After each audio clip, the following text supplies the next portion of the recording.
The Lights Beneath Svalbard, Episode 2, The First Descent. The second envelope arrived with a quiet tap against the door, light enough that I might have missed it had I not been sitting close. When I opened the door, the air outside bit at my skin. The envelope on the ground was stiff, almost brittle from the cold, and coated with a fine layer of frost, as though it had been left outside far longer than the few minutes I'd heard movement in the hallway. This one wasn't beige like the first. It was dark gray, sealed with industrial adhesive rather than a flap. No handwriting, no warnings on the outside, only a serial number printed in faded red ink. K31/DS02/ARCHIVE.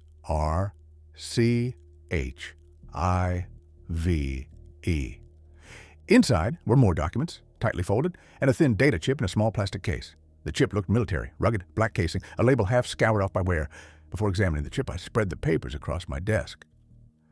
They appeared to be internal memos from Station K31, or perhaps transcripts compiled for later review. Most were formatted as official communication logs, but patches of text had been redacted with thick black ink. Whoever did the redactions did them by hand, something I always find more ominous than digital censorship. A human being had personally decided that I shouldn't read those particular lines. The first memo began with a date, 2nd February, though the year was smudged. A header followed. Subject: First Descent, Lower Shaft Access. The memo was addressed to multiple station leads, including the chief geologist, a thermal imaging specialist, and someone whose title was simply Field Oversight, Class B. I've never seen Class B assigned to anyone outside covert operations. That alone made me pause. The memo described the absence of structural hazards around the upper portion of the lower shaft, so long as the descent team stayed within designated support corridors. But the deeper sections, the ones near the 60-meter mark, had shown unexpected deformation of the shaft walls. That's the polite way of saying the ice was warping in ways that didn't make sense. I read the opening paragraph several times. Taken at face value, it described nothing more than a routine inspection of a subsurface anomaly. But the mid-page notes, written in pen, not printed, told a different story. One handwritten annotation read, "Cracks glowing again. Blue intensity increased." Another, "Thermal signature stable at -30 degrees Celsius. Glow unaffected by temperature." That did not align with any known natural phenomenon.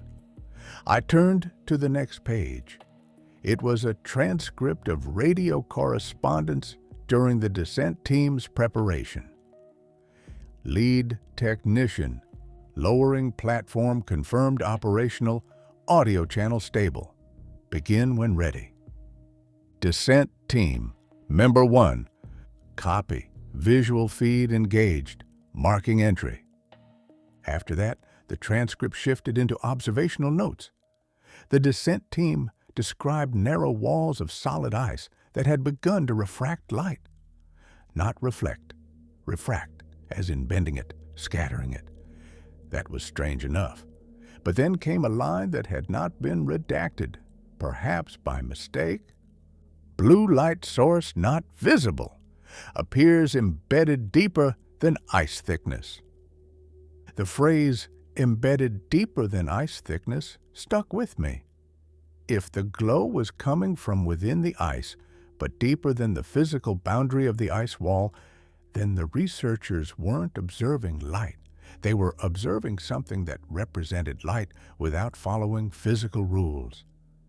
As I read, I tried to picture it. A faint blue glow suspended inside a material that should not allow it. I continued through the transcript. The descent team reached the 30-meter mark without incident. Radio communications remained clear. Thermal readings stayed consistent. Then came the part I had been expecting, yet still dreaded.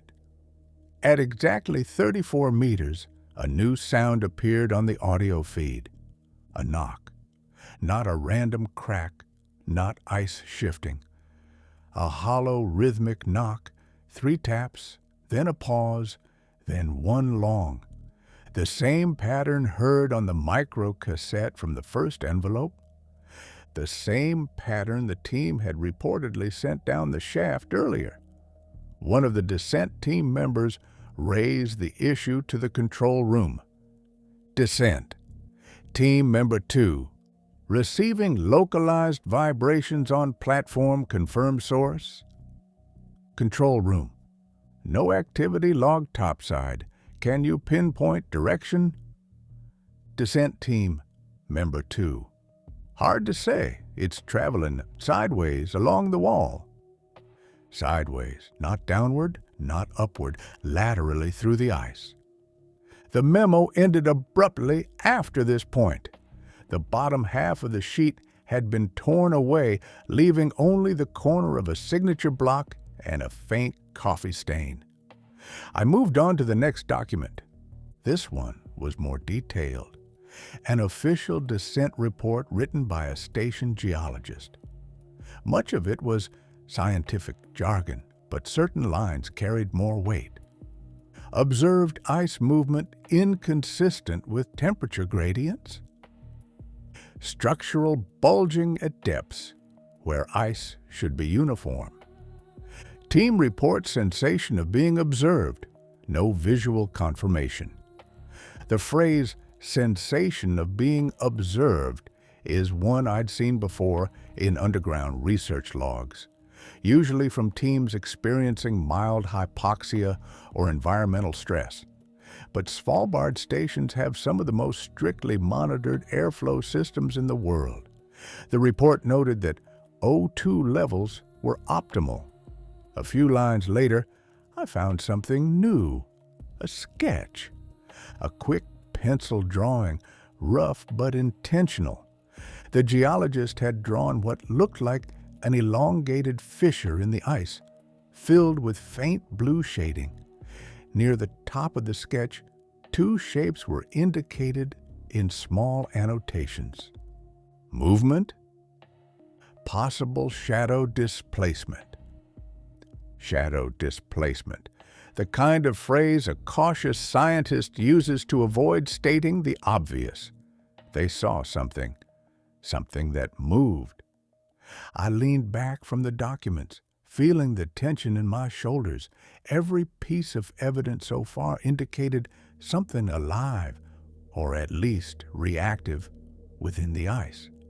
Something that responded to human signals, learned from them, and communicated back. But I had not yet examined the data chip. I inserted it into an old reader and waited for the files to load. There were only 2 accessible folders. The first was labeled Cam Feed LS14, presumably lower shaft feed, night cycle 14. The second was Thermal Map Revision 3. I opened the camera feed first. The video was low resolution, likely due to the equipment used in extreme cold. The frame showed the descent platform, metal grating surrounded by ice walls illuminated by floodlights.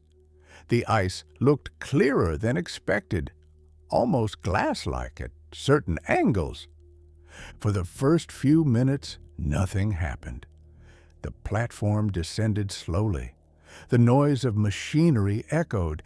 Then, around the timestamp 002144, the feed flickered. Not mechanical interference. Something passed between the lights and the ice wall. A distortion, a ripple, as though the ice itself momentarily shifted. The platform continued lowering. At 002301, I saw it. A faint glow through the ice. blue-white, pulsing gently like a heartbeat. It wasn't coming from a crack, it was deeper, buried within a mass of ice where no light should be. Then something impossible happened. A shape moved behind the glow. Not a shadow cast by the team, not a reflection. Something behind the translucent ice layer, tall, slender, indistinct, moving in slow, deliberate motions. I paused the video and replayed it several times. The shape wasn't clear, but the motion was undeniable. And then came the audio. 3 knocks, soft but precise. I felt my skin tighten. I turned up the volume. A 4th knock followed, long, resonant, exactly the pattern described in the earlier logs. The descent team froze. One of them raised a gloved hand toward the ice as if reaching for the source of the sound.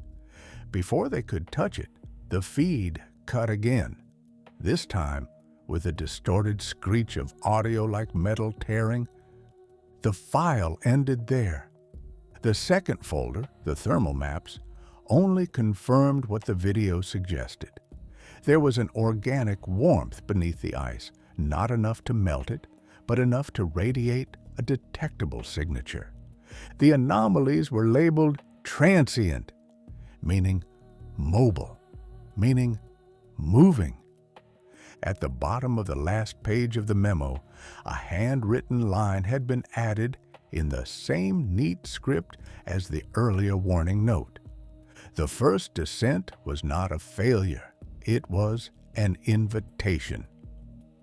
I read that sentence twice, then 3 times. Whatever was beneath the ice was not only responding, it wanted them to come closer. And someone at the station obeyed.